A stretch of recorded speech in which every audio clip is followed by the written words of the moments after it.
It's time to come clean about a decision that changed my life at 82 years old, and one that unfortunately I regret to this day: moving into a nursing home.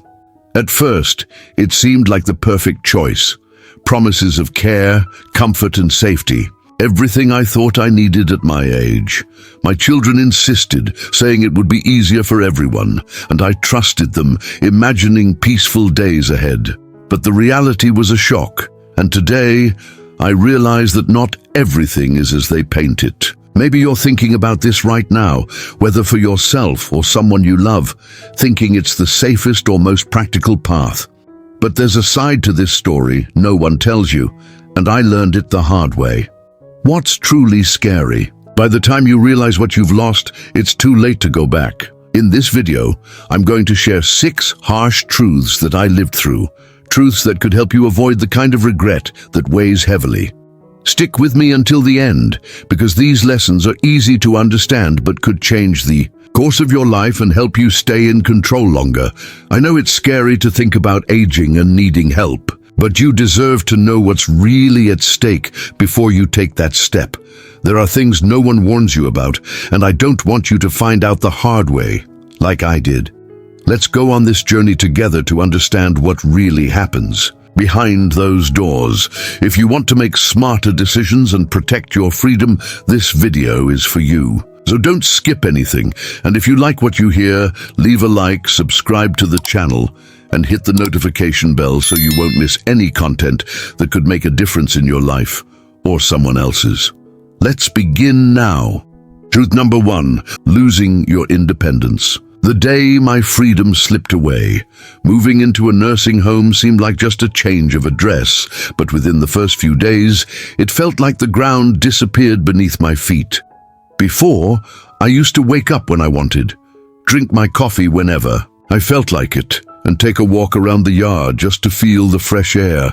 I had my routine, my quirks, and that's what made me feel alive. Now, everything's different. The alarm clock isn't mine anymore. And even my bath time depends on a schedule I didn't make.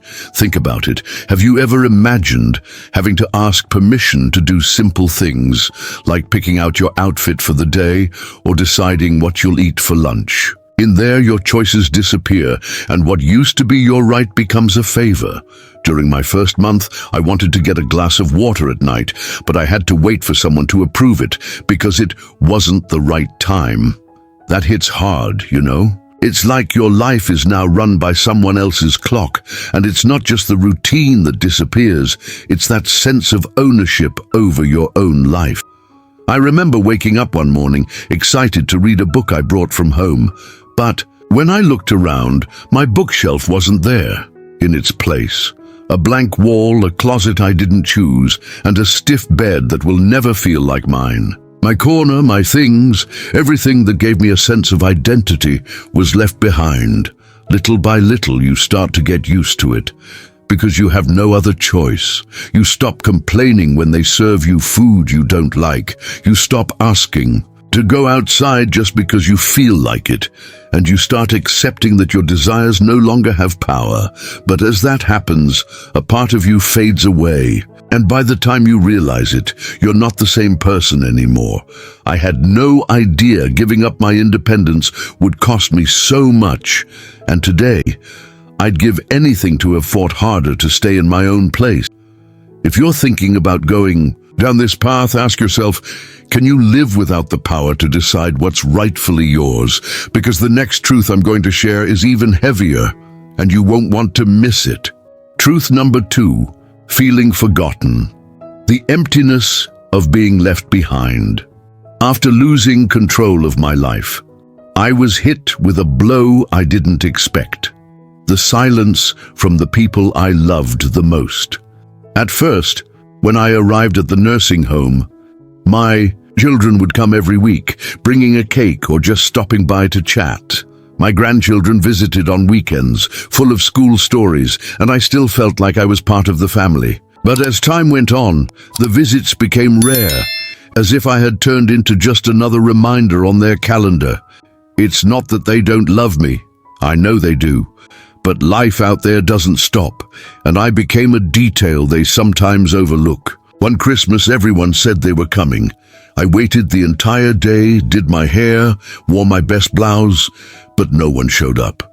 I just stared at the door, watching other residents doing the same, eyes fixed on the entrance, hoping for a familiar face. That's when you realize, when people don't see you every day, they assume you're fine, that you don't need them as much. And the worst part is, you don't want to be that annoying person who keeps asking for visits or phone calls. One night I picked up the phone, almost called my son, but put it down right away, afraid of sounding needy.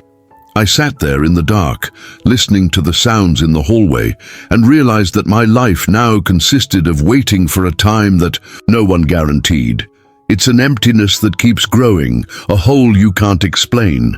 You try to convince yourself it's fine, that they have their obligations, that it's normal to be more alone at this age.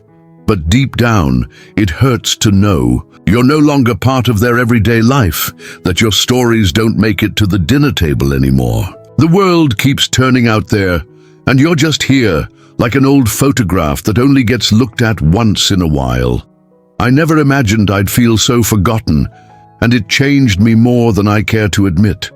If you think you're ready to face this kind of loneliness, think again, because the next truth reveals an even crueler side of this life that no one warns you about. Truth number 3, losing your sense of purpose. When the reason to live slips through your fingers. With the distance from my family, I started feeling like something deeper was being lost. The reason I got out of bed every day. Back at home, I had my routines, watering the plants, brewing a perfect cup of coffee, tidying up the living room my way. They were small things, but they gave me direction, a reason to move, a feeling that I still mattered. Here at the nursing home, all of that disappeared. Meals are prepared for you, cleaning is done by others, and the plants, they're no longer mine to care for. At first, I thought it would be nice to rest, to let others do things for me, to relax after so many years of rushing around. But soon, the days started dragging on, one after another, with nothing to fill the time except waiting for the next meal. I saw it in others too, people who once had light in their eyes now just staring into space, as if the fire inside had gone out. There was a neighbor, João, who used to fix furniture at home.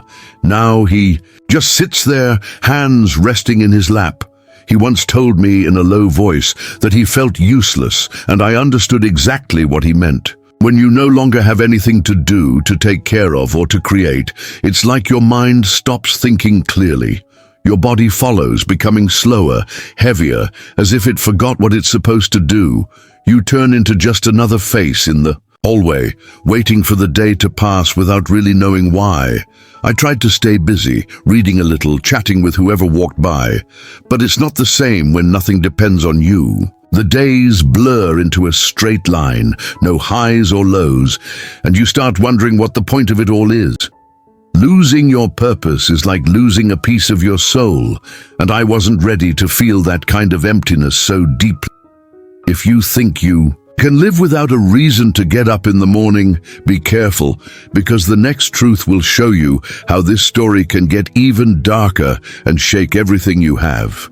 Truth number 4, declining health faster than expected. A body that gives up quicker than I imagined. Without purpose, I started to notice that my body was changing too, and not for the better. Before coming here, I managed just fine. I went to the market, climbed the stairs at home, did morning stretches to keep my legs strong. I wasn't an athlete, but I moved enough to feel strong for my age. Here, everything stopped. Meals come on a tray. If I need anything, I just call, and walks became a luxury that depends on someone taking me. At first, it felt like just laziness, a chance to rest my legs after so many years on my feet. But soon, I felt the difference. My legs stiffened, getting up from the chair became an effort, and even my balance started to falter. It wasn't just me. I saw it in others who arrived walking and suddenly needed wheelchairs, like their bodies forgot how to fight. A friend, Donna Clara, swore she'd never stop walking, but months later she was using a walker, staring at the floor. She told me once with teary eyes that she felt like she had aged 15 years in less than one, and I felt the same. The more. Still I became, the weaker I got, like my body was throwing in the towel. You don't notice it right away, but when everything is done for you, your muscles slowly fade, and what's left is a fatigue that's hard to explain. It's like convenience becomes a silent trap.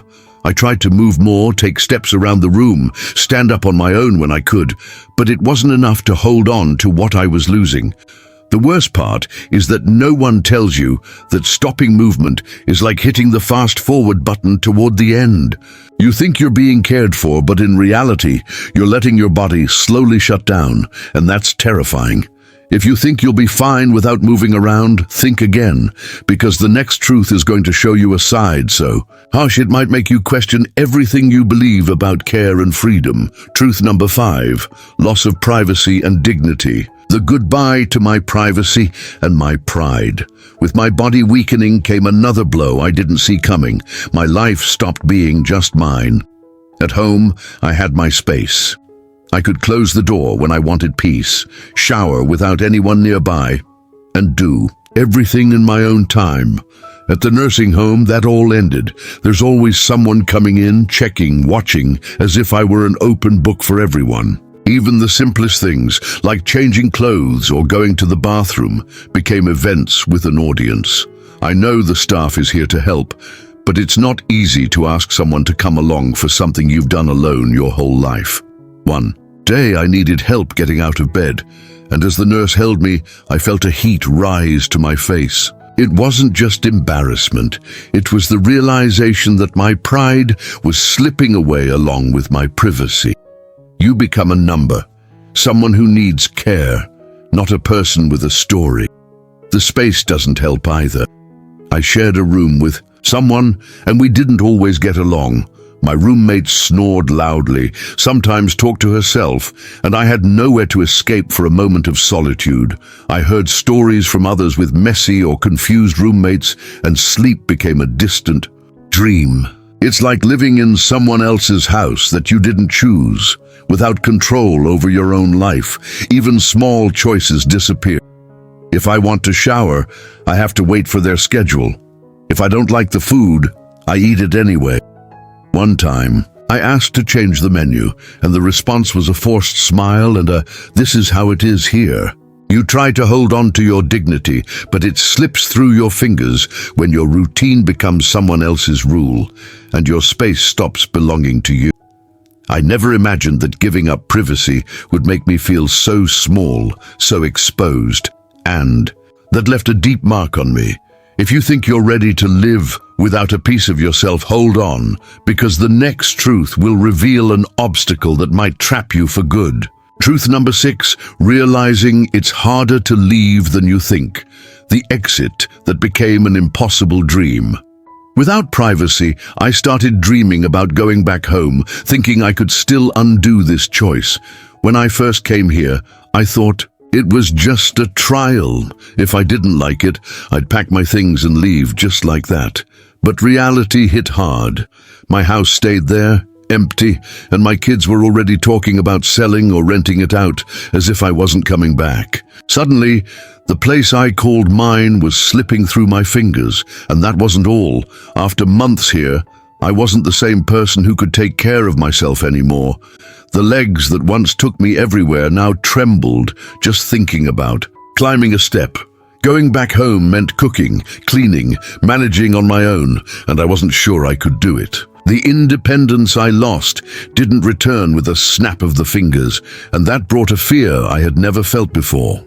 I talked to my kids about leaving, and they hesitated, full of questions. Do you really think you can handle it? Isn't it safer to stay there? I know they meant well, but it felt like I was asking permission to live my life again. I met others who tried to leave and couldn't. Either their house was gone or their money was tied up in the costs here. What was supposed to be temporary became a chain I don't know how to break. You think it's easy to just grab your bag and go, but it's not. The longer you stay, the more the outside world moves on without you. I found myself trapped, Not just by this place, but by myself, by everything I let slip away while I was in here. It's a suffocating feeling of helplessness, and I wouldn't wish it on anyone. If you think you can just come and go as you please, be careful, because the next truth will show you a risk I never saw coming, and it could change everything for you. Truth number 7, the hidden cost no one tells you about. As leaving became harder, I discovered a cost no one warned me about, what this does to your mind and heart. In here, the days blur together, the walls all look the same, and you start to lose track of how much time has passed. It's not just your body that suffers. Your mind begins to erase parts of who you were. I've forgotten what it feels like to wake up excited for life, and that scares me more than anything. Some days, I just stare out the window, trying to remember the smell of my kitchen or the sound of the radio I used to turn on in the mornings. But those memories get hazier, like I'm no longer that person. I talk to other residents, and many say the same. We start to feel lost, like real life was left behind. It's a weight you can't explain, but you carry it every day, and your heart aches too. You see fewer smiles, fewer hugs, fewer reasons to laugh like before. One day, a staff member asked if I was okay, and I just nodded, because I didn't know how to answer anymore. The joy I used to carry faded, replaced by a never-ending longing and the feeling that I'm no longer whole. You try to fight it, tell yourself old stories, remember who you were, but this place slowly swallows you. It doesn't just take your freedom, it takes your essence, leaving an emptiness no one prepares you for. I didn't know I'd pay this price, and now I'd give anything to have seen it coming. Looking back, I realize aging wasn't what brought me down. It was the choice that pulled me away from myself. I came to the care home thinking I'd find peace, but instead I found a void that swallowed my freedom, my purpose, and even my soul. Every day here is a reminder of what I left behind, an echo of the laughter, the smells, the small victories that made life mine. The real tragedy isn't just losing control, it's realizing you can lose yourself too. And once that happens, there's no turning back. If I could shout one thing to my past self, it would be, fight for what keeps you alive, because once you give that up, the cost is higher than anyone ever tells you. If you or someone you love is thinking about a care home, stop and take a deep breath before deciding. Try this first. Live a week with some help at home while keeping your routines, your things, your space. See if it's possible to adapt daily life with support from family, friends, or even a caregiver before giving everything up. Small changes, like installing a handrail or getting help with groceries, can help you stay in charge longer. Don't hand over your whole life on a silver platter without fighting to stay where your heart still beats for real. And what about you? Have you gone through something like this? Or do you know someone facing this choice? Leave a comment. Which of these truths hit you the hardest, and what would you do to protect your freedom? Your story could be a guiding light for someone lost in this decision, and together we learn how to protect what truly matters. If these truths made you think or touched you in any way, leave a like so more people can hear this real message. Not part of the channel yet? Join us, click subscribe, and hit the bell so you don't miss any videos full of lessons that could change your life. Thanks for staying with me till the end. See you in the next one.